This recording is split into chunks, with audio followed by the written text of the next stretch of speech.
Hey, girlfriends. Hey, how are y'all doing out there? It is Let Her Tell It. Let her tell it. Let her tell it. Y'all give me some rah, rah, rah.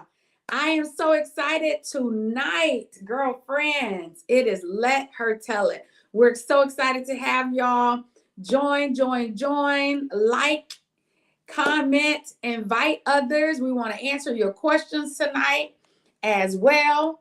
We want to have you all on. We have an exciting guest tonight. We're talking about a fire topic tonight, so you don't want to miss this at all.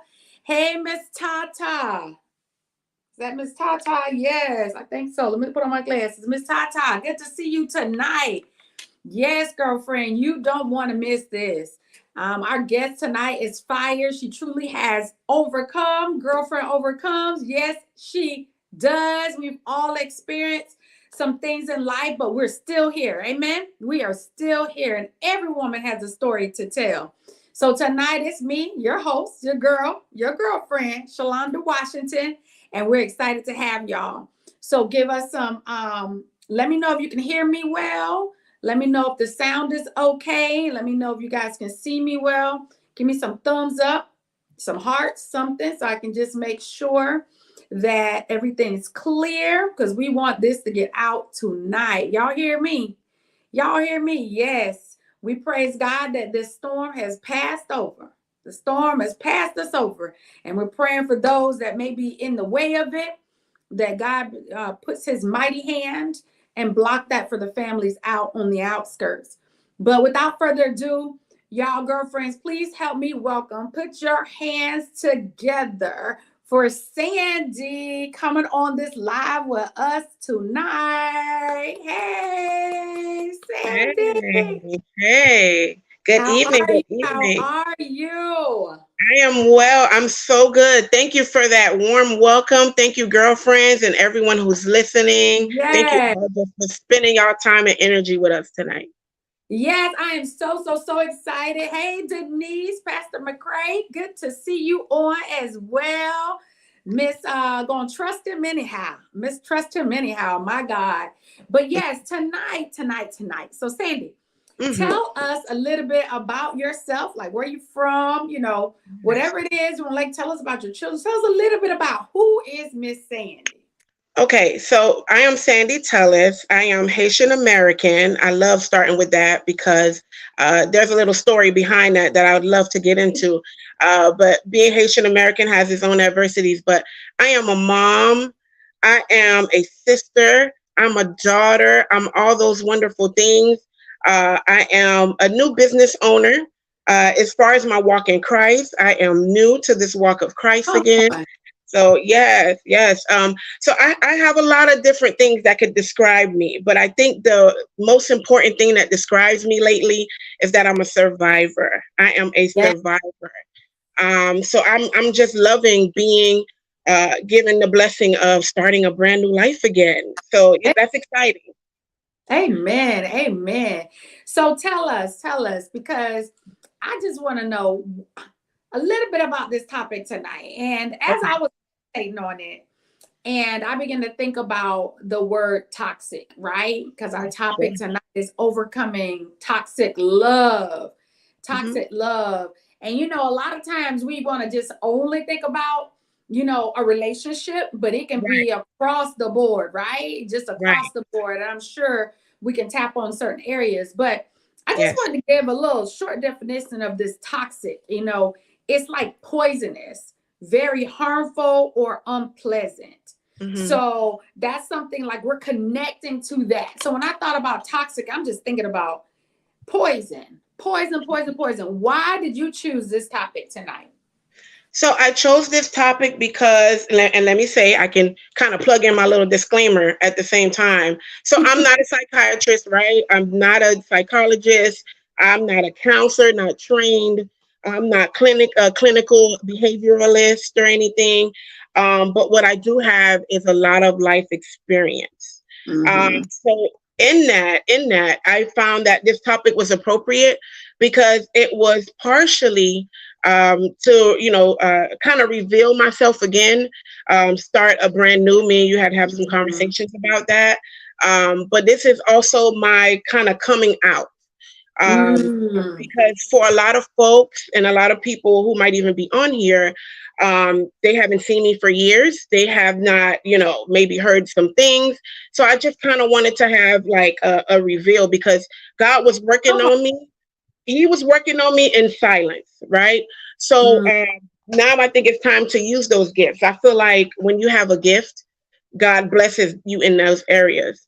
So for me, I'm kind of seeing doors open, the more that I try to heal. Mm. So I wanna work with that. As far as the subject itself, you're absolutely correct. You hit it on the head, Pastor.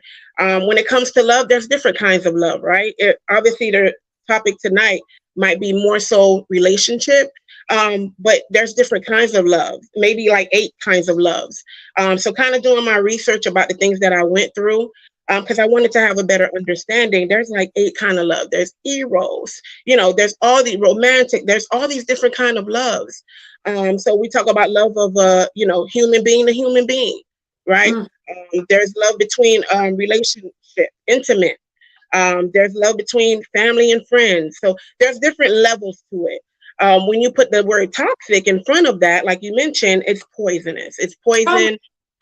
It's something that you need to obviously contain, be aware of, contain, and then you need to start adding some antidote. So I think I'm in that antidote healing phase. So with that, the overcoming part is perfect because I feel like I'm on the other side of it. come And on. I never thought I would be here. I never Mhm. thought I would be here. So that all 3 together, those words, overcoming toxic love, might just be the sneak peek title of my book because I plan on Come writing on. a book. Yes, Yeah. yes, I have a lot of life experience, and I know it's someone out there that needs to hear these words because I didn't think there were options, but there are. So, Mm. yes, ma'am. Wow. So tell us, you talked about that story a little bit. I just want to know, to share a little bit of this toxic love. What did you have to overcome? Where did it start? How did this story start where you got, because we always get in Yeah, relationships and we don't know what we're getting ourselves into, so to speak. right. Especially when you know better, you do better, right? But Absolutely. talk about your story a little bit. Tell us, how did you end up in toxic love? Absolutely. So before I do that, I just have to say, I have to give you your flowers, Pastor Washington. I really do. I want to take a moment to just thank you for, of course, giving me this platform, giving me this stage, because you absolutely didn't have to. But you have a passion for women. You have a passion for women being better, having a better walk in Christ, and I saw that immediately from you. So maybe to give everybody a little backstory, we met a couple months ago, at your amazing event, which was right. So her perfect condition event. So guys, I mean, everyone who's listening, this was the first time I had been to an event.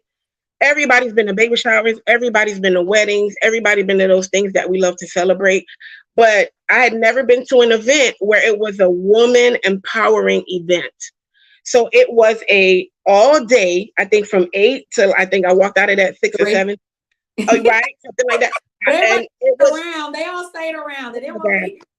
it was an all day event where I cried. I was crying with strangers. I was crying with I mean, it just took women on a journey through a lot of great speakers who were there. You had amazing speakers, amazing guests. Sheroes, I believe you called them. You had all these amazing women telling their journeys, and that just fueled my fire, what my passion is. Taking you guys on a road where it's all about healing. I want us all to heal at the end of the day because Mhm. I can't obviously first of all bash anyone who I've spent that long with and who I have children with. I would never. So that's not what I'm here to do. I am here to tell my story in a healing way so that everyone can at least take a look at themselves and get the help they need. If you're in a great place, then that's great. But you might know somebody that is going through this. So I just wanted to give you your flowers. I'm saying all that to say this, just the work that you do with the Junior Queens. You were like a magnet for me. I just had to attach myself to you. I take you as my unofficial mentor because you probably, I don't know, you probably got a fee or something, but you don't know it. But in my head, you're my mentor. Yeah, Okay. yeah, So yes, but really, I just you have to attach yourself with what you want to be, and I have to give you wow. your flowers. I have to. My other disclaimer that I wanted to say is again, like, I'm not here for I'm here for women to practice their self-care, right? And just to take a look at yourself, the situation you're in. I'm going to talk about some things that might be a little deep. And obviously I wouldn't be able to talk about them in the manner that I am if I don't feel like I was healed. I'm still have some healing to do. Currently doing it. But I did want to kind of give a disclaimer that it might be some triggers in there for women who have maybe been through some things. If you're sensitive or something like that, because I think this is a safe platform with the girlfriends where we can speak and talk about our journey, but with the purpose of healing. So I just want to give you your flowers. I love you. I love you too. I'm so proud of you. Yes, ma'am. So my journey, I will kind of revert back to what I was saying about being Haitian American. So I have to tell you a little bit about my parents' journey here, right? So I'm originally from Miami, right? Was born and raised in Miami. I'm hoping some of my Miami Edison Senior High people are here to support me. But no, amazing atmosphere, amazing culture. But there is a little bit of duality with growing up as a Haitian American that I kind of wanted to touch on tonight. When you grow up Haitian American at home, the culture is completely different, right? So the culture, the language, how everyone moves is completely different than when you step out the door and everyone else is American, right? Or majority of people is American. So there's I wouldn't call it trauma, but there's a little bit of, there you have to take insight into that because we grew up when the climate wasn't necessarily very welcoming to those from other countries. And it is what it is. So when my parents came in the late 70s, early 80s, right, during a big, time when Miami had a lot of foolishness going on. But basically, I say that to say this, it was not easy. It was not easy for someone who didn't speak the language to come and work here, 2, 3 jobs to try to provide for their family. Real quick, my mom literally was on a boat for I don't know how many days, eating dry rice, pregnant with my older sister, trying to survive, trying to make it with us. And this lady is scared of water, right? But she said, God spoke to her. God spoke to her and told her, you're going to go to America. You have a better future than this. So, it's we all have those stories. We all have, some kind of background. If we talk long enough, take the time to talk to our elders, our parents, our grandparents, take value in that because y'all will be amazed. So I kind of say all that to say, there's a duality when you're growing up Haitian American, and it's almost so much pressure when you're in the home. You're acting too American. Wait, what is this? We don't do things like this. We don't move like this. Wow. But when you step outside the door, you're too Haitian. You know what I'm saying, to be American, but you're both things. So you juggle that back and forth. You try to figure out who you are. So in the midst of that, from about age 9-ish, 10-ish to 12, my parents had let a family member come live with us. Was in the same situation, and for about 2 to 3 years, this grown adult was physically abusing me. So sexually abusing me. I'm sorry, correction. Sexually abusing me. So all that was going on for 2 or 3 years. And I hadn't told a soul. I did not tell a soul. So I learned to push back my trauma at a very, very early age because I said to myself, my parents had enough going on. This was not their problem. So at a very early age, something was awakened in me that said, okay, love is traumatic. Okay. Wow, that's good. And again, guys, this is all coming out because I've been through therapy. It's, That's good. all these things have been awakened and made me kind of realize all these things make up who I am, right? It's nature and nurture, right? So, into my teen years and trying to figure out who I am, those are the awkward stages when you're going into those teen years and you get picked on, right? So I was too chubby or I was too dark or my lips are too big, which is funny because it's everything a man loves now, but that's another subject. But, to stay on track, to stay on track, basically I was trying to figure out my identity. Right? Remember, we talked with the Junior Queens about if you don't know who you are, then everyone else is going to tell you who you are. Yeah. Because you have no idea. So I was never sat down and talked, this is how you behave in a relationship. This is what you need to be focused on. This is how a man should treat you. And I had an amazing father. I had an amazing mother. I had an amazing childhood, even with the trauma that I just explained. To me, I had an amazing, amazing trauma. But when I, would find out from my girlfriends, like, when they talked about losing their virginity and all those kind of things, I was like, I didn't get to lose that in my head. So I'm like, you guys get to choose. I didn't get to choose that. But again, dealing with this trauma. So just going on with life. So going into high school years, kind of coming into my own a little bit. I was always, the good girl in my family. Not to say everybody else wasn't, but I was always the one, family could run to as far as going with my parents to fill out paperwork. So I just automatically became the translator. I was the business manager. I was, I helped with taking care of the bills. I didn't pay no money now. I was a child, but, I helped to manage all. And I love that I did that. Don't get it wrong at all, because it made me who I am today. In fact, it's led me to what my business is. So at the end of the day, I thank my parents for that. But it also does burden a child, right? Because you're dealing with things, that you should not be worried about at that age. So it's, again, a duality. So for me, this is, my story, what I went through.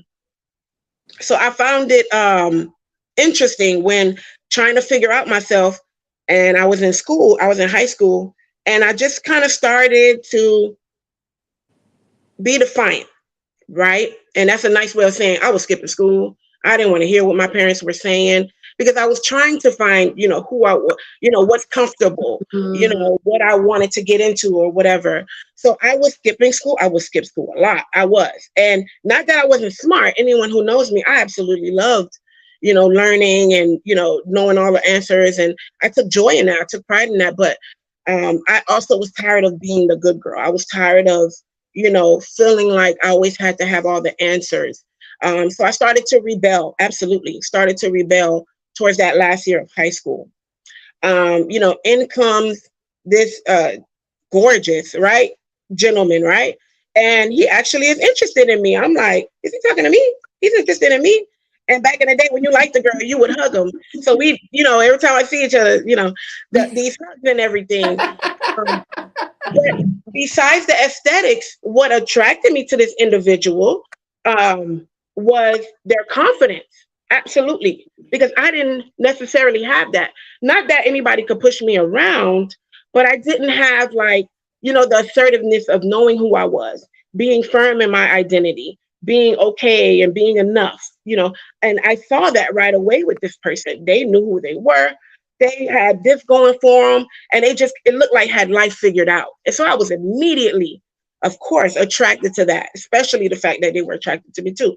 So, I say all that to say, I immediately got into a relationship I had no business in, because I did not consult with any loved ones, any parents. You know what I mean? I didn't get someone else's advice. I felt like I was grown and I knew what I was doing.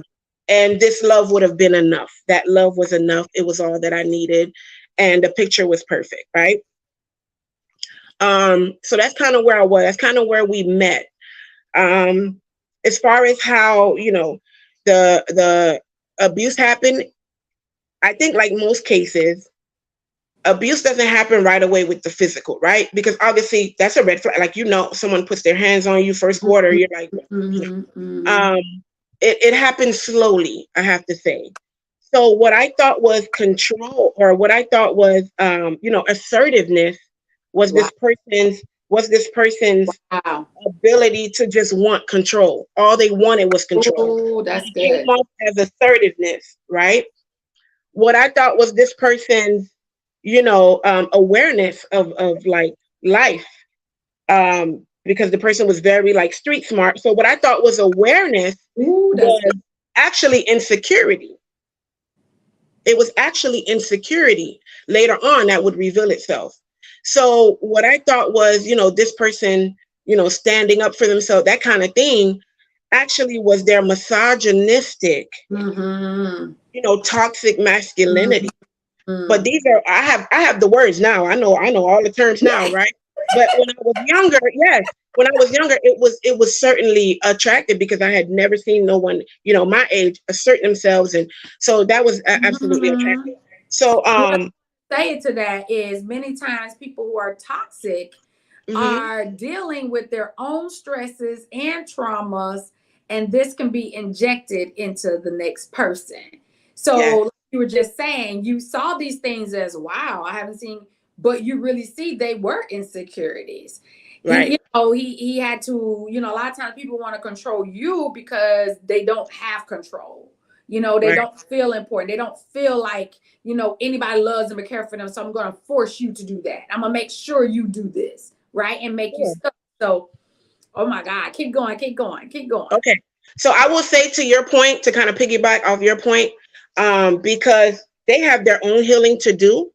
I'm not in no position to say what traumas that person has been through, but hurt people. I'll say that, Absolutely. and I will Mhm. leave it at that, because it's gonna sound crazy, but and y'all might think it's not true, but I pray that that person gets their healing, gets their trauma figured out. But hurt people do hurt people, and it's very hard. You almost have to have, the strength of, Hercules, to not let that emotionally bleed into other people, like you just mentioned. It's very, very difficult. So yeah, so I didn't see the hurt yet though, right? That's Mhm. not shown to me yet. So I knew right away I was in love with this person, honey. I mean, you couldn't tell me anything. Yes, I was like, I mean, where they were, I wanted to be. Whatever they were doing, I wanted to be a part of. And it just led me into a little bit more of a rebellious, you know what I mean? But while I still, don't get it twisted, I still had, because my deep values and upbringing from my parents, they were too deep in me. Like I could never go too far. You know what I mean? If that Mhm. makes sense what I'm Mhm. saying. Mhm. Um, Absolutely. yes, so I would never divulge myself into too many, I don't, should I say illegal Yeah, activities, yeah, yeah, but yeah.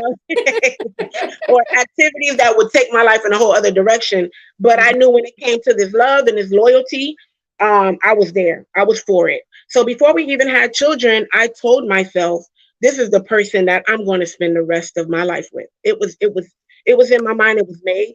And the Mhm. thing about me is, words are everything to me. My love language that I learned is words of affirmation. So Yeah. words are very like, I almost have a sapiosexuality with words. Like they mean so much, because a word can mean so many different things and have so much context behind it. So I absolutely love words. So Mhm. I guess I say all that to say, when this person would speak to me, everything that was coming out of their mouth, I'm like, I didn't have to fact check. I didn't have to get a reference.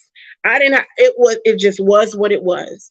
And obviously, knowing what I know now, those are all certainly red flags. Those are, Wow. love bombing, all the love bombing and all that. And I absolutely think that person, I would say the word love with caution, but love me the best way they thought that they knew, or Wow. they had that capability.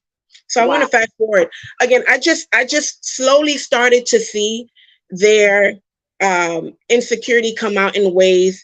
It kind of started off as jealousy, which for a lot of women, I think, when Mhm. a guy is jealous to a certain degree, Flattering. Mhm.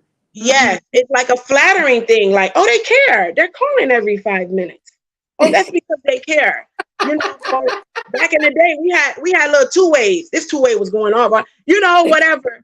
And it was like, okay, so the same love you're giving me, I want to give you back. I'm just as jealous, and I'm just as, Wow. yeah. So now because this person is training me. I've never been in a serious relationship. And this is from the age of 16. I'm talking about maybe 20, 21 here. So I was just, so enthralled with with this person. So anyways, kind of saying all that to say, now it became to the point where my movements started to become restrictive. And it was like, okay, well, hey, I spent the whole day, let me go, go home or check in or whatever with my family, still not in between living with my parents and basically living with that person. And it was like, but if if you love me, you'll stay. It was, so now I was always put in a position where, okay, one more day won't hurt. And one day will turn into a week, and it just became this dependency on both of us, on both of our parts. So when I say all of us need to heal, both of us became so codependent on each other that we felt like if we were away from each other, that's not what we wanted. We were almost sick to our stomachs. So again, just whatever the traumas were that led to that point, that's where we were at. So before anything physical, it was more like a little bit of verbal, a little bit of emotional, and just I could just see, like, for instance, kind of giving an example. If I said, well, I've been skipping so much school, well, I have to get a GED. I have to get I have to do something, and let me do another. That's okay. Let me do another year of school where I wanted a high school diploma. I wanted to walk on the stage, with everyone. And the person kind of was like, but if you get the GED, it'll be quicker. We'll spend more time together. So I was like, yeah, the GED is just the same. It's equivalent, right? It's equivalent. Okay. So you start learning how to minimize your shine because you're trying to please this person so much. So you still hang on to a little bit of your identity that you have, but you're put on this constant test. It's like a constant test, and it's a constant checking in. It's a constant, every move that you're making has to be what's best for this relationship. Me. It had nothing to do. I almost was along for the ride. So I was like a co-pilot and they were driving a boat, So that's kind of where we were. So it would start off just very emotional things. And I wasn't the best hairstylist or anything. I would do hair, here and there, knew how to do my little inside braids, and we had a mutual friend. I actually knew this friend before I knew this, my abuser or the individual.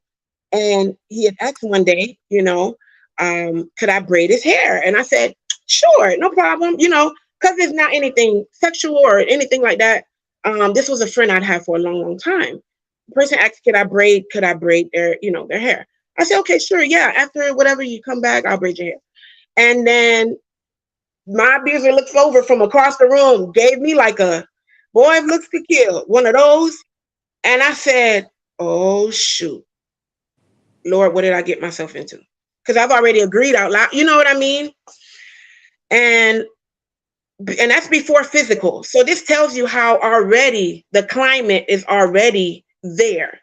So nothing physical has happened yet, but the climate is already there. So this person, the abuser, leaves, and then I'm like, okay, well, let me braid him up real quick so he don't at least see me doing the braid, whatever. And then I just tell him, hey, I just went ahead and did it because I could tell he was not pleased, right, by my choice. So the person came back, and I'm in the middle of braiding, the person's hair. So came in the room, said hello to everyone. I mean, didn't even flinch. Like everything was fine. Everything was cool. After everyone had gone home and I was in a back room, I got a fist to the eye. And I can't even say I was surprised. I was so surprised by that. I was so surprised by that I didn't know what to think. The person's immediate reaction was, I didn't want you to do that. Why did you do that? Next time, don't do it again. My trauma of already being trained to not say anything when I was hurt automatically kicked in. Wow. I looked at myself in the mirror with a knot up to here, and I said, this is crazy. I got to find a way out of this. But I knew if I tried to leave, it was just going to escalate. So I kind of let things die down. It was what it was. We had a conversation. It's not going to happen again. Whatever I needed to do to get out of that moment. And then it was like another incident where it was me and a girlfriend walking home because I was still living with my parents. So walking home, and I think I said, goodbye to everyone. And I happened to miss that person. And I'm walking away and I get a blow in the back of the head walking halfway down the street. And I'm just like, this is crazy. But I picked myself up. I didn't want to show that I had, just been hurt. And I remember walking away home. I didn't have anything to say and I was done. And, one time became the 5th time, became the 10th time. So I just learned, I became a professional pro at putting a trauma, packing it up and putting it away. Because I felt like love came with pain. It automatically came with pain. So this was something I was set to endure. This was my life, and it just was what it was. So that's the point before, we had children. And I want to speed it up for you. I see we 30 minutes in. So, when you start bringing children into the mix, you really become, he really has a stronghold now because you're not getting out of this. It's not going to be easy. We tied in, we locked in. And I always honestly felt, and I would say this because I want women to hear it. That ride or die stuff, it ends with die. Okay. Yeah. This ride or die. Mm-hmm. It's glamorizing. It's glamorizing. The aesthetics of what love or what toxic people think love is.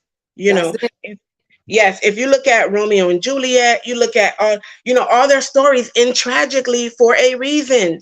It is not healthy. That is not life.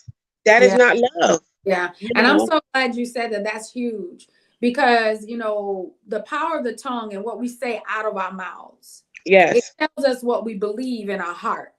And so you must know before getting into a relationship, even if you've already been in a relationship and you're an adult now, because this stuff does start for us as young teenagers or young kids because we began to be attracted earlier.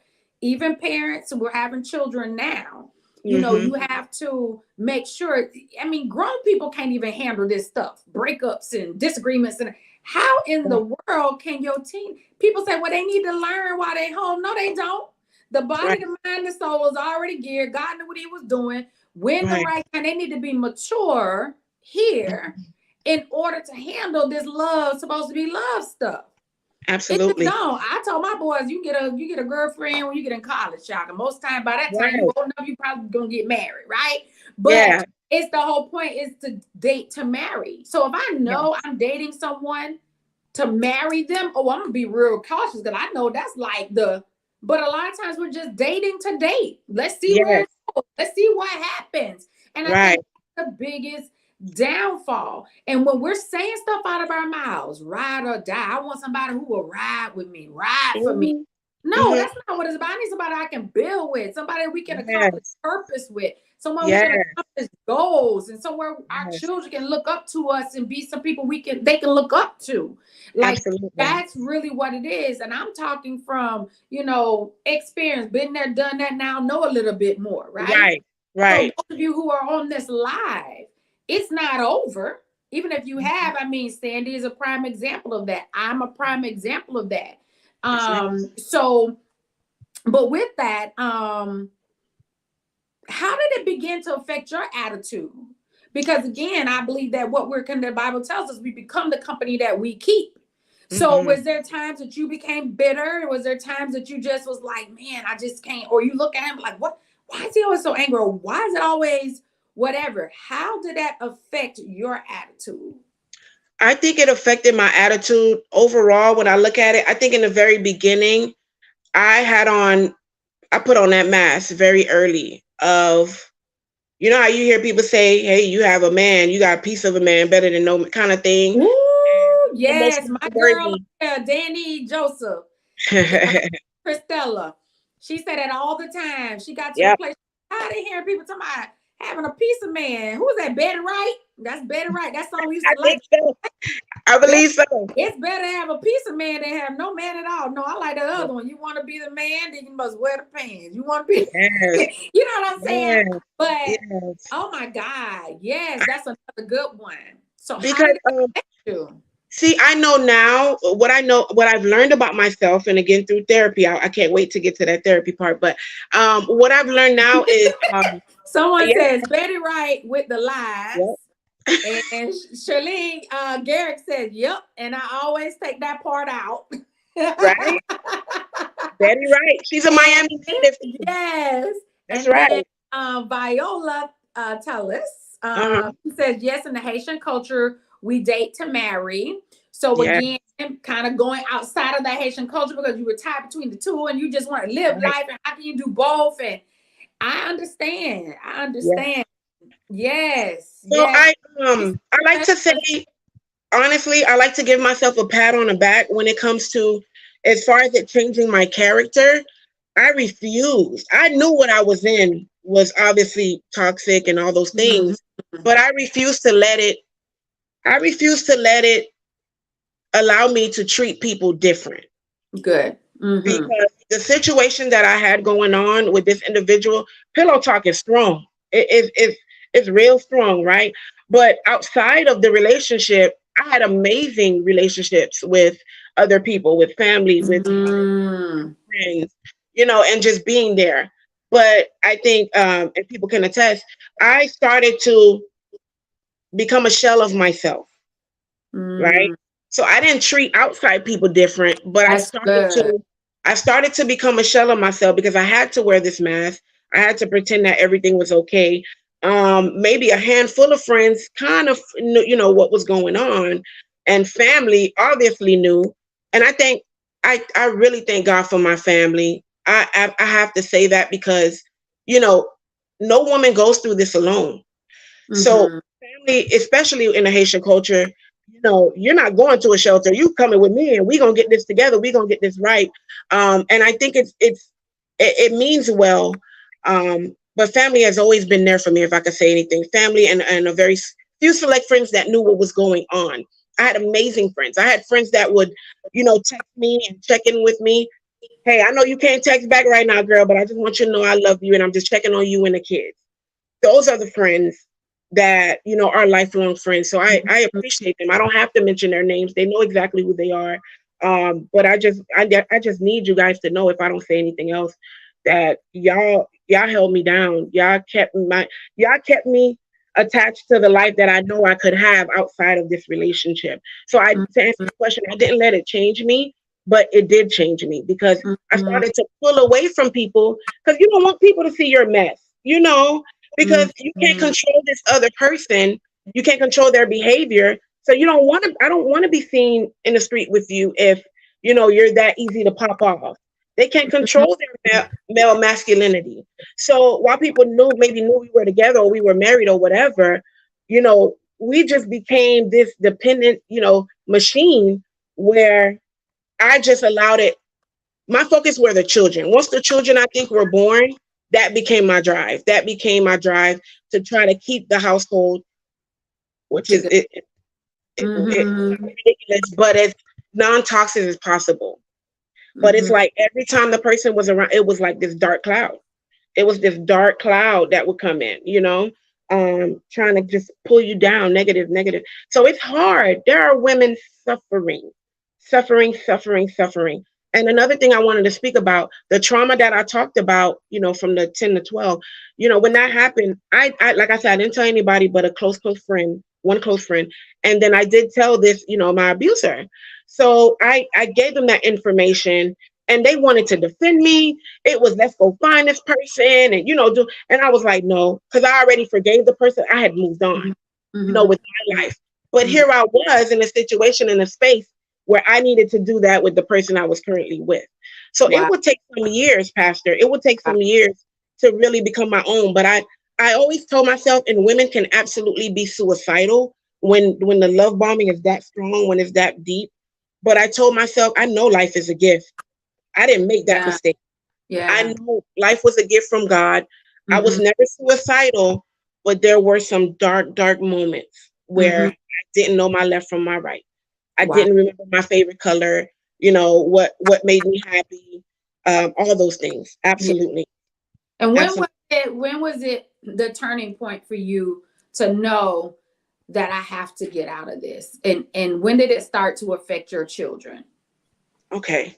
Kind of a two-part question. I think it affected the children. I would say from the point of when, you consciously know as a child, I don't know the exact age, but I'll say anywhere from maybe like 9 or 10 going into your preteen, because that's when you're trying to find yourself, and you realize that your household is not normal. Mm, Even though we weren't physically fighting every day or physically, it was physical every single day, there were a lot of instances where, you know, our discipline, that's another thing when you're dating. You have to see if you want to have a child with this person. Do y'all discipline the same? Because this person's discipline was military style, and just and it was very physical, and it just made me uncomfortable because the strength of a man is not mm, like mm. the strength of a woman. Right, Her right. power of her Mm-hmm. kids. The strength of a man is Mm-hmm. like 2-3 times that. So it made me very uneasy when that person would discipline our children, because it was always done again out of anger. It didn't take much. They had a propensity for violence, so it didn't take much to get there. So I started to, I mean, when my child would do something wrong, like break a vase or something, that was, I couldn't hide for them. I would punish the child. I'd pow you so daddy wouldn't have to when he got home. So, and that's not necessarily how I want to, I know spare the rod and all that, but you Yeah. don't have to get Yeah. extreme. Mm-hmm. It, Mm-hmm. it's to a point where the corner don't always work. Let's be for real. Come on now. But Yeah. Yeah. it was Yeah. to a point where I wouldn't take it that far. So yeah, so I kind of felt like that was challenging to try parenting and co-parenting with someone who are very much at extremes. We have How extremes many about. kids? How many kids did you all have? So we have 4 children. We have 4 children. I gave birth to 5 though. So the story behind that is I was pregnant with twins. I was pregnant with twins, and literally we had gotten into an argument. It wasn't physical because I was big and pregnant. I was 8 months pregnant with twins, and it was a verbal argument. Person threatened to do, very harmful things to me while being pregnant, and I just walked away. I said, Lord, just protect me, cover me in this moment. And I remember walking down the stairs, and I sat in my car and I cried my eyes out. Went back upstairs like nothing happened. Through the night, my water broke. And I'm like, hold up, because I had had kids before. This is too early. And in a panic, rushed to the hospital and everything, because this is twin. We're talking about 2 babies here. So they were like, well, we can't, stop the flow. We'll just monitor you, keep replenishing the flow, give you medication to slow it down. So I was on bed rest at that point for 5 days. On that 5th day, I remember being awakened in the middle of the night. I used the restroom, but something felt different down there without being too vulgar. So I buzzed the nurse, asked the nurse to come in. I think I'm in labor. And she's like, no, honey, you seem too calm for that. Like, what. And then she thought, lay on the bed, let me check you. And she stopped talking to me. It was cold blue and hitting the buttons and all. And I said, what's going on? I want to know what's going on too. And then she said, oh, thank goodness your doctor's here. You're going to be okay, but not telling me what was going on. And I'm like, cool, calm, collected. I'm like, okay, everything's okay. Um, Thank God my doctor was there. He had just did a cesarean on another young woman. So the doctor comes in, he takes one look at me. He's like, okay, we're going to have some babies. Give me a push. I'm like, dang, this is too early. This is, I said 8 months, but no, I'm sorry. I was 20 weeks in. So any woman who knows you have a baby, you have to Mm, be at least 22, 23 weeks for a viable stage. I was at 20 weeks. I had just found out I was having twins, right? So baby A and baby B were in trouble. So through that experience, the doctor says, give me a couple pushes. I'm like, okay. So I did my thing, not a lot of blood. and I don't hear a baby crying. He said, "Do you want to see the baby?" I'm like, "Of course. Why everybody look, like down? What's Mm. going on?" He's like, "Do you want to see the baby?" Of course I want to see my child. He hands me Wow. the baby. So I'm holding on to the baby. I don't hear cries, which I know is crazy.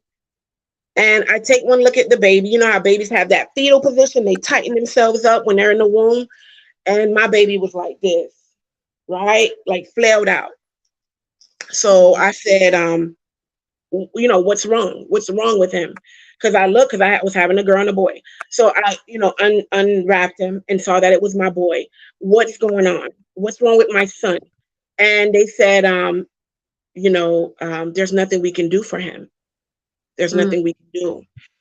So I saw my son.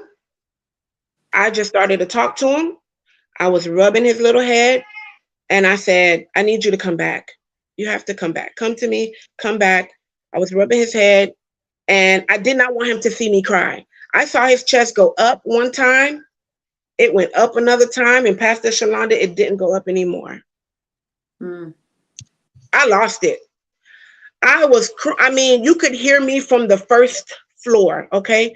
I lost it. They Mm. had to shackle me to that bed because the doctor started preparing me that I was going to lose the next baby, right? So it's like a flush. Once you're open, your womb is open, whatever's in there is coming out. Mm-hmm. So they started to prepare me that I was going to lose, baby B. And at this point, honestly, I'm like, "Lord, you gave me two. You're taking both of them. You know the reasons. I don't know the reasons, but this hurts." Okay. Mm-hmm. So their father was there. We had a little moment, as far as, him holding his child. He said a prayer. I'm going to give credit where it's due. He said a prayer with his other friends that were there and that kind of thing. And I was like, I messed up. I'm supposed to have two babies. What is this? So the doctor said, just hang on tight. You can hold on to him for as long as you need to, you want to. I mean, they didn't even turn the baby warmer on. That's how, all the little things, as a mom, to look for, and I started losing it. And at this point, I'm like, whatever, let's go. I just have to embrace both of them. They both came together. They're going to leave together. Man, God is so good. God is so good, Pastor Shalanta. The doctor looked at me and said, "It's been an hour. You're still here? It's been 4. You're still here?" And I'm like, "I'm still here. I'm embracing my." He said, "I'm going to send you back to your room," because I was in the operating room. They said, "Okay, any day now, you're going to lose this other baby. That's what happens naturally." My baby stayed on for another 54 days. I was in the hospital, 59 days.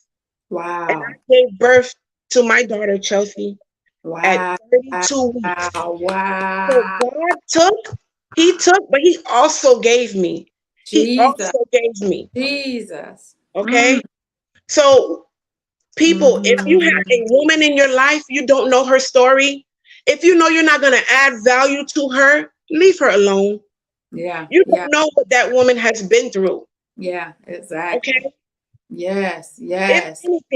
anything, and it's not to hate on my Mm-hmm. black men. I love my black men. I love any male who is strong Mm-hmm. in themselves, right? Yes. But please check your male masculinity, because Yeah. for 59 days that I was in that hospital, my ex saw me 5 times. Wow. Wow. Okay. That's when I told myself, I considered myself a survivor at that point. Even though I didn't physically leave the relationship, even though I know I had these babies to take care Mm-hmm. of, but I told myself in my mind, I was done. Yeah. Yeah. Because I'm Mm-hmm. not saying we had the best relationship, but if you put a seed in this woman to give birth to your legacy, at least give her the respect. Unless it's super toxic and the woman is like hurting you and threatening your life, come on now. Yeah. Yeah. It's a case by case basis. But that's not the environment that it was. That person chose to not be there. I'm Yeah. not saying they had to Mm. be there every day. I'm not saying that. But that Right. person chose to mentally check out. So Yeah. at that point, I just told myself in my spirit, I was going to start doing things differently. Mm-hmm. So that was the first incident. I'm going to fast forward Mm-hmm. this next And I want to actual. say this too. The Bible emphasizes the Yes, value of love, respect, forgiveness, and healthy boundaries for fulfilling a relationship. yes, That's the ma'am. guideline right there. So a lot of it too, ladies, we have to choose better. Yes, We have to choose better because it's like we chose the person too now. So we absolutely. have to take responsibility. If you're in that place and position where you're in that place of choosing and you're single, listen, let God prepare what he has, Yeah, because a lot of things we can't prevent. Not saying you're not going to have problems in a relationship, but sure. those boundaries, them lines won't be crossed like that. Right. You understand? So I know we're getting there, but I really Yes. want to hear how you were able to get out and what was the turning point and the Okay. process that you took, the steps you took to come Yeah. to this place as Miss Sandy today. Yes. So how I overcame, I'm gonna tell you one more incident that led me to that final decision that I was going all the way and leaving this situation. I just couldn't do it anymore because the last thing that was left was my sanity. Um, Mm, so fast forward, we had had another child. Again, like you said, we choose who we choose. We had had another child. I knew fully the situation I was in, but I needed to leave in a way that I was worried about retaliation. So I'm going to answer a mm, question for people who say, why doesn't she leave? Please mhm, don't ask that question if you're not ready for the answer. The answer is going to be complex for every woman because every woman brought trauma coming in. If that's the case, brought trauma coming in. So trauma going out is going to look different for her. So I say that to say to a woman who's maybe on the fence, doesn't know, and it doesn't have to be physical, ladies. If you're being emotionally, financially abused, that is still abuse at the end of the day. That mm, might not be who God has for you. But mhm. the incident that led me there, so we had separated at this point. There was another little spat, and we were separated. Person not living in the home, not sexually, involved with this person. I had moved on. I believe them to have moved on. And I finally, got a nice little bonus at work. And I said, my kids deserve a nice little trip. Let me take them, to Orlando or whatever. So coming back from the trip, I could tell my kids were antsy because it was also Father's Day that Sunday. And they were like, man, they feel guilty. Here are my kids feeling guilty for enjoying themselves. But again, that's part of. So on the way back from the trip, whatever, whatever. So the next day, that Monday, getting my kids ready from school, there's a super loud bang at the door. And I'm like, okay. Peeking out the window, and this person, is at the door. And I'm like, oh my God, I got neighbors, whatever. So I'm thinking I'm gonna let him in so he could calm all that down. Whatever it is, we could talk about it. They can't how you gonna disrespect me, and you take my kids out of town and you didn't check with me, and see. So when I started to pull away and have my independence, it wasn't reading to that. They didn't understand. She's really making moves. What is this? She's doing things she's never done. So okay, the argument quickly turned into physical. I probably said 2 words. It became physical. My hair was being pulled on. I was getting uppercutted. All that was going on. My 17-year-old daughter at the time runs into the room. What's going on? Trying to separate us. She's trying to separate us. And in the tussle, we both ended up landing on her. We both ended up landing on top of her, right? So now I'm really upset. He needs to get, not so godly words out. He needs to get, move on and whatever. I'm done. That was exactly what I was looking for. That's what I needed to leave the situation. At that point, I had to stay and make a report. Ladies, document, report things that happen to you. Even if you take pictures yourself, it's going to matter later when you're really done. I promise you it's going to matter later. Please document. So I'm there with the police making a report because I knew I wanted to leave the situation. I was absolutely done. And mind you, a statistic that I want to say is, women leave 7 times before they really leave. Wow. So when you ask yourself, why she stay? It's because she's in the process of leaving. Believe it. She can Mhm. see. She's not blind. She's in the process of leaving. We don't know where she is in that 7, but I honestly believe it's more than 7. That's just my opinion. But so that person skedaddles out of there. I mean, they clear it, right? Because I'm saying police is coming and all that good stuff. So I'm there documenting with the police, making documentation of what happened. And I'm calling my daughter, like making sure she's okay. I'm not getting a response. Maybe the hospital, maybe the service, whatever. She comes, her boyfriend drops her off. She comes in, Mom, I'm pregnant. My 17-year-old daughter is pregnant. Now I can't play or hide like I'm not involved with how this is affecting our lives. I am now physically involved, directly involved with maybe losing another life. Wow. We were casualties of his love, okay? We were all casualties of his love, or what we thought was his love. I told myself, this stops now. I can't. Because the very next thing that I'm going to lose is my sanity. Mm-hmm. I had a deep conversation with my mom. Either I'm going to lose my life or that person's going to lose their life. Or we're going to both end up in jail. Something's going to happen. I was done. I was done. But I know I also had to stop that generational curse, that pattern of continuously taking abuse. And I said, I'm going to do everything different. Everything. I'm not hiding anymore. I'm not going to sugarcoat things. There's no mask. There's no shell. I break free of all of that. I called down to this amazing shelter, the Naples Shelter for Abused Women and Children. The voice on the other end of the phone said, Sandy, you need to get here. I said, man, I think I only literally have enough gas to get there. She said, we're not going to worry about the how. Don't worry about any about that. You're going to get over here with your kids. Y'all are going to be safe.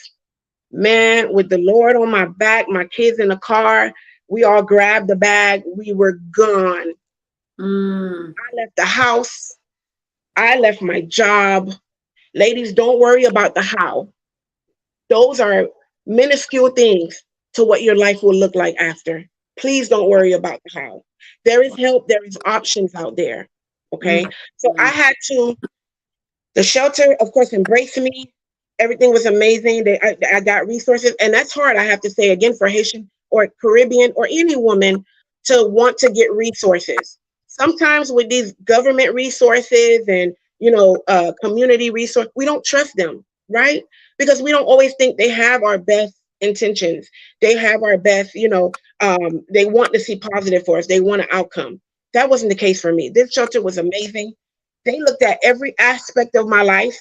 We tackled everything one by one, from the legal assistance that I got, from, the financial assistance that I got. I learned financial literacy, got my credit up. I'm on the verge of buying my first home at almost 40 years of age. Like I'm in the stages of rebuilding my life. I have an LLC. I'm working on a nonprofit. There's so many things that I have to do because I feel like I've been given a second chance. So I ended up being the keynote speaker for their biggest fundraiser, the Mending Broken Hearts fundraiser. So again, the Lord started to open all these doors for me as it pertains. And I'm going to tell you, it all started with a thank you. It was a Mother's Day event that they were having for the moms. And this wonderful woman, one of the, she was a guild member. She was a director. So, it's this group of women, right, who, go and they do things in the community, which Miss Washington, I think you should be. So they do wonderful things in the community. They're pillars of the community. These women are affluent pillars of the community who give back. So she just said to me, how are you ladies doing? And just came down to my level. And I said, I wish there was a way I could thank you guys, because not every woman makes it out. A couple months ago, a woman got killed here. She has 4 kids, like I have 4 kids. Wow. And she was on the way to, a AA meeting, trying to get her life back together, separate. And this guy caught up with her and killed her. So when I say, don't take your life for a joke, don't. Whatever it is that's burdening you, please take, like I did, analyze the fear. What is keeping you there? Go through each go through each one of those metrics. Figure out what it is that you need to do. Is it fear of social? Are you fear of missing out? You scared that if you don't have a man, you're going to lose party? Is it fear of dealing with your trauma? because now that's what I'm doing. Yeah. I'm in Yeah. therapy. My children are in therapy. We all have Mhm. anxiety, depression, and complex PTSD. Okay. Listen, I gotta say something to that because the Bible is so true, and this is what I want the ladies on here to listen to. The book of Proverbs is a book of wisdom. So Yes. even just starting there, and one of the things I think we don't, just it doesn't settle. And as I was thinking and praying on what to share, the Lord sent me to Sure. Proverbs 22 verses 24 to 25, and it says, "Don't hang out with angry people. Right. Don't keep company with hotheads. Bad Mm. temper is contagious. Don't get infected." And when I Mm. looked at the word toxic, the definition is poisonous. Right. So listen, run as fast as you can. If Right. you're meeting a person at a nightclub or at a party or a gathering or something, or somebody's hooking you up, Sure. listen, you got to see how this person handles stress. How do Yes. they handle being in situations to, Right. when they have to buy a car and somebody tell them no? What do they do? Do Right. they respond? Do they have a plan? Listen, your life is worth, when you connect, this stuff becomes your life. And the Right. other thing you said that was key was counseling. You went and got the help. They provided counseling, and you're still going through it. Your children are Yes. still going through it. And Yes. Proverbs 11 speaks to this. Proverbs 11, verse 14. Without good direction, people lose their way. Yes. The more wise counsel you follow, the better Yes. your chances. When you Yes. went and got all this wise stuff, come on here. Some Yes. people you didn't even know. Right. Listen, I say you it's okay to have God and a therapist too, a counselor, a therapist, Yes. whatever you want to call them. Somebody Right. who you trust that's going to tell you the right things with resources. God Yes. doesn't call us in the four walls. He wants us to be impactful outside of the four walls. And this Yes. is why saying that the enemy knew this, that you would be something to be reckoned with. Only Yes. when you woke up and you knew who you were, the game Yes, has ma'am. totally changed. There are no limits. There is no glass ceilings. You have shattered Right. the ceiling. Yes, Amen. ma'am. So as I Amen. was asked to come to that shelter and tour that shelter, and to Yes. see women on here, how they prepare women on making a getaway bag. And it's Yes. a bag where it's not in the trunk where he would look and find. And I'm thinking, who in the world would have Right. it? This stuff is real. Yes. This is Very real. real. You understand? God creates, He allows us to have relationships to build us. Relationships are supposed to build us. We're not supposed to be in this world and exist without them. Period, point Right. blank. That's Right. not what He did. Or else He wouldn't have made Eve and He wouldn't have gave children and family, right? But Absolutely. the Yes. enemy will use a relationship to try to destroy you. So Mm-hmm. you got to know who you are. You got to know whose you are, and go to the book of Proverbs. You, Right. in your case, you become the company you keep. I'm summarizing it. It's true. And and so I'm so proud of you, Sandy. Give me a quick synopsis. I think they need the bigger, broader picture. What Okay. has your children said, and especially your son? Okay. What has happened with him as a young man Hmm. witnessing this? Oh, okay. So I love that you said that because, everyone handles trauma different. You could have two kids in a home that seen the same stuff and they handle it different. So what I would say to my daughter is that she purposely chose someone that was unlike her father and what she saw. This young man doesn't raise his voice. He doesn't. So I looked at that like, okay, she had a horrible example in me, right? Being honest, she had a horrible, but she knew exactly what not to look Amen. for. Mm-hmm. So amen to that for my daughter. Mm-hmm. When it comes to my son, my young black king, as parents, we tend to say, you're like your dad, and say all these things. All you're doing is reopening that wound when you do that to that child. I don't care how difficult it is for you as the adult. Do your best, and I know it's hard, ladies, and I haven't always done it, but do your best to not insult, Mm-hmm. degrade, you know, all those things about that other person, because that's still half of that child at the Mm-hmm. end of the day, biologically, right? So do your best, even if they're not pulling their weight as a parent, doing what when that child is old enough, they're gonna see. You don't have to Yeah. explain Come on. anything. You don't That's, have to. that's So why. I'm starting to see in my son. Sometimes I would see moments of when he'll let his anger get the best of him. Guess what we do? Yep, you're gonna do this therapy. He just did a 2-week intensive therapy. And I'm not, ashamed to talk about it, kind of tell my son business, but because I know he's not ashamed to talk about it. They actually want to do a podcast because they said that, other young kids that are going through this situation need to know it's other people like them. This is not normal by any means, Mhm. but there is a way out. Mhm. So what I'm trying to instill in my son, I'm gonna be completely honest and transparent with you ladies tonight. I feel like I get to raise my ex-husband again. Wow. I feel like I get to, and it's no insult to any parent, but I feel like I get to take the right steps to see a train coming and do what I need to get out of the way. Either get out of the way or put the brakes on. Because I refuse to let my son, with everything that a young Black man already has to deal with, but to add that toxic male masculinity on top of it, he's going to be an amazing husband. You hear me? Yes. He's Yes. going to be amazing because Yes. he's already seen. And I actually came out in group therapy. When we had family and group therapy, he said, he resented me. So I carry a little mommy guilt because he resented me for staying so long. Wow. Mom, why? Mom, why? And you know what's crazy? I've met other women who leave in their 50s and 60s who have 30 and 40-year-old kids, and they're like, why'd you stay so long? So I'm like, I don't want to, because my therapist refuses to let me do it. I'm not going to talk negative about myself without adding 2 more positives. But of course, I think of, damn, I could have left sooner. Look what I put in my son, because his position is, Mom, I couldn't save you. I couldn't help you. You Mm. know, 100-pound kid and a 200 something pound. You know what I mean? Even if there wasn't, of course he wanted to defend me. So there's a little, he has to live with that. You understand? So it's deep. It's not, ladies, when you're in these situations, these kids see everything, they hear everything. I don't care how good you are arguing behind the door, they see and hear everything. Please, if Mm. not for yourself, find the strength in your children.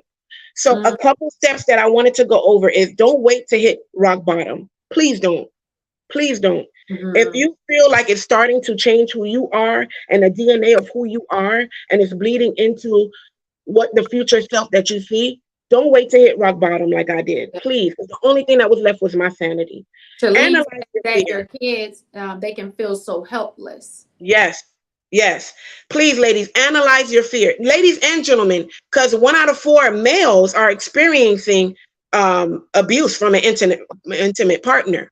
Okay. So it's 1 out of 3 women, but it's 1 out of 4 men. And I think it's higher because we don't report everything. Because Let's he's go, people. masculine and he's not supposed to say anything. And when I walked the shelter, I was told they help men as well. And they Men should. stay away from women abusers. As they should. So I'm not here just bashing. Again, I hope that person gets the help and all that good stuff that they Yeah. need, because there have been amazing moments in our relationship. It wasn't all bad, people. There were great times. There were times where, dang, we really doing our thing. We Black love and all that good stuff. But then when when the negative starts to outweigh, you need to take a pros and cons, do a little like Inventory. analyze. Yes, analyze the fear, analyze each part of that fear, and then calibrate your options. What are Mm. your options? What are your choices? What are your options? And even if you're not sure, call in your local shelter. Call them and see what they say your steps are, because their first priority is to make sure you're safe. Off Mhm. top. They're gonna make sure, they're not gonna tell you leave, and it's a dangerous situation. That's the point, is so that you can be alive to thrive. You need to be alive to thrive, though. You can't do that without doing that first part. And then, ladies, I know it's hard. I just want to make sure I say, fake it till you make it. I'm not sitting here like it's gonna be easy. You're gonna cry. It's like grieving someone. It's like Wow. losing, because there's death to that relationship. So you're gonna grieve, ladies. It's not gonna be easy, because as much love as you gave the person, now you need to like cleanse yourself, like the toxicity. You need to now put that antidote, cleanse yourself, detox. So there's a detox, like for real, that you go through, where you Mhm. have to replace all that Mhm. looks like bitterness, replace it with good energy. Mm-hmm. Everything else is self-defeating. Every time you want to say something negative about the person, say two positive things about yourself. You have to talk to yourself in that way. You have Mm-hmm. to. Wow. Sandy. Ooh. Sandy has also, she writes for the paper. What's the name of the Yes. paper? I currently, and I have amazing mentors. So as far as your support system goes, attach yourself with some amazing mentors. There's amazing resources in every community. I don't want to hear it. If you live in a populated area, there's amazing resources for you. I actually went through the Goodwill Micro Enterprise, which was a 6-week crash course on business. I've been given a $1,500 grant for that program. I had spoken for them. I did a speaking event for them. So there was Dress for Success, where they helped me to look fly tonight and everything. So there's all these different things, ladies. There's the resources are there. You have to care enough to look for them. They're not Yeah. going to come knocking on your door. You have to find them. So I write for the Southwest Florida Chronicle every month because my amazing mentor saw enough in me, Mr. McKinley. I hope he's listening tonight. I have other amazing mentors from the Small Business Association to, like I said, the Goodwill, also SCORE. I have amazing mentors through them. And, they just have been where I could email them 3 in the morning. And I'm like, okay, they sleep. Let me put the phone away. And they'll email me back like, hey, okay, this is what you do. This is what they giving away free game. So if Yeah. it's anything, ladies, that y'all trying to do Yeah. business wise, I mean, the resources are there. The other thing I wanted to say is, as far as mentors, my therapist, I'm shouting her out because she makes it uncomfortable. But in that uncomfortableness is where you heal, right? So think about working out your muscle, right? Mm-hmm. It has to scar in order to build that muscle. So I'm building muscle, and the work is not easy. I'm diving into things I have never told a soul and spoken with a soul about, but it's making me better, y'all. I'm good. Now when I cry, they're happy tears. They're happy tears because this Amen. door is opening, and this is opening, and this is Amen. happening. So even though I'm not where I want to be, the journey's clear. I'm so ready for Amen. everything. Yes, and I put myself in a position where I'm going to win. You don't worry about luck. You have to just put yourself in a position where you're going to win, and you Mm-hmm. gotta almost win like you're losing. Even if you're winning, you gotta act like you're losing because that's what's gonna keep you hungry. So that's where I'm at. Absolutely. Absolutely. Listen, Yeah. Shalene says uncomfortableness is where you heal. Amen. You True. are Yes. winning. And I love to say, girlfriends, win on purpose. Miss Yes. Sandy is choosing to win on purpose. Got to be intentional about your life. It's okay. We make bad mistakes, We're but we human. can. We can overcome. Girlfriend overcomes. Yes, she does. And Yes. so tonight, I want to leave you all with a few things. If you find yourself in this position or any of your girlfriends, Yeah. on how to let go. Begin to think on these things. Focus on self love. It Yes. takes time to heal and to prove to yourself that you're worthy. Because Yes. if you've been in a relationship, or it could be on a job, you have somebody Yes. that's toxic on your job, you have Right. some girlfriends that are toxic, just nothing Yes. is ever good. They're always negative. Right. You have to detoxify, so you have to focus on you, which means you may have to get off of it, get away from them, whatever it is. Um, and then feel every emotion. Mm. Feel every emotion. That's when Sandra was talking about it wasn't comfortable. Right. Sit in it. You Yes. gotta sit in it. Hmm. Because that'll help you to know, how do I turn from it? How do I heal from it? You got to be able to face it. You got to be Right. able to, deal to heal. You're That's not right. dealing, you won't heal from it. That's And right. please don't jump into another relationship on the Oh rebound. my goodness. Yes. Do not Yes. jump your feelings. You're going to want to feel love. You're going to want to be loved. Trust me, please True. connect with a church body that Yes. loves the Lord. The Lord will begin to lead and guide you. Sandy said Yes. at the very beginning, her relationship is being restored. She is restored back in her rightful place with the Lord. And Yes. sometimes that's what happens. You have faith and you get in these relationships and you lose it because it's like, what am I believing in? Right. Nothing's going well for me. You lose your faith. You got to And that's give it to the God. enemy's tactic. That's Hmm. his tactic all along. Yeah. And okay, not to get closure. Stop Yes. feeling like if you can only hear the person say they sorry, That or part. you can, how can you get That healed part. from the person who's hurting you or Right. have They don't have the tools. They do they not don't possess the have tools. it. Right. They don't have it. Right. And so it's okay. It's okay. How can the Yeah, one who hurt you heal you? It won't happen. it can't. So now, just I pray Yeah. tonight we touch and agree, Miss Sandy, over every girlfriend on this live, that they will become whole and complete. They will Yes. walk in their full identity that God has created them to be, and they are worthy. They are worth it. And They we need to plead know the that. blood of Jesus over them, their household, and their families. Yes. That You God have is a options. redeemer and a restorer. Amen. And we're Amen. trusting and believing him to restore in the mighty name of Jesus. Well, we love you all tonight. Thank you, Miss Sandy, for your story. There's even more out there. Do Yeah. you want to tell them about your business? How can they Yeah. connect with you if they want more information? So I need to post that. I know I posted on the group page. I need to post it on my Facebook. So Post it here too after this live. Post it in here. The women yeah, that knows your story. I can do that. Absolutely. So I have a couple things in the works. Some things is still under contract, so I can't really talk about some amazing things that I have going on. But what I can divulge is you can find me every month in the Southwest Florida Chronicle. I'll write an article, whether it's poetry, a passage, just whatever thoughts I kind of jot it down, whatever the Lord, speaks through me, whatever message it is. So you can find me there in literary form. I did do an article for New York Times. So I hope to do something with them again. That was nice. Rest in peace, Tina Turner. Yeah, so I did. Yeah, because she's our champion, right? When it comes to this thing. Yeah. Nobody wants to talk about it, but it's happening. But okay.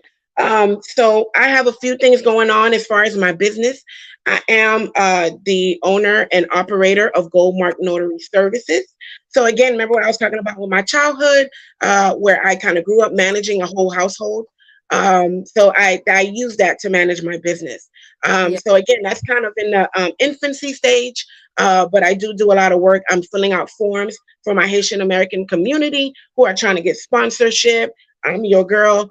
So I'm going to post all that good stuff for you guys.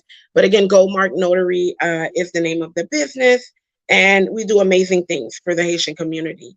I Amen. also, want to speak to just future what I want my future, because God says to speak with your future blessing. He gonna make it happen, right? So Yeah. I honestly want to write a book. I want to encourage my children to do a podcast. I feel like that's part of their healing. So maybe that's something down the line that you guys can look for. Like I said, I have some other things in the works, but pretty much I'm just here for the healing. I'm here for all of us to heal, to find strength in ourselves, and that's really all you need. The Lord and yourself is all you need. So yeah, so it's all good. Amen. Well, we thank you, Miss Beautiful Sandy. Oh my goodness, we've been awaiting this time. So, Yes, yes, girlfriends, y'all listen. Thank you all for joining us tonight. Because girlfriend overcomes. Yes, she does. yes. Listen, Lindas. Y'all my Lindas tonight. We had a great time tonight, and I'm so glad that this topic was out front and personal. And thank you, Sandy, for not holding anything back. And I know the Lord is going to continue to use your story so that he can get the glory, because truly Thank you he is guys. amazing and he's Thank you leading. all. Let me just say, Yeah, yeah, thank you to everybody. Thank you for supporting me behind the scenes or in front of the scenes. I yeah. appreciate it. I've gotten a lot of love. I've gotten a lot of love, just people encouraging me and didn't know what I was going through, but it makes sense and kind of that thing. So thank y'all. Thank y'all for the encouragement. I Yeah. appreciate you guys so, so much. You And don't that's know. a great point. Girlfriends, don't judge, just love. Don't Yeah. judge, just love. Yeah. Don't judge, just love. I And love I'm gonna that. leave y'all with that. I think that's straight from above. Don't judge, just love. Straight from Yeah. above. Amen. Because girlfriend overcomes. Yes, she does. See y'all next time, ladies. Bye.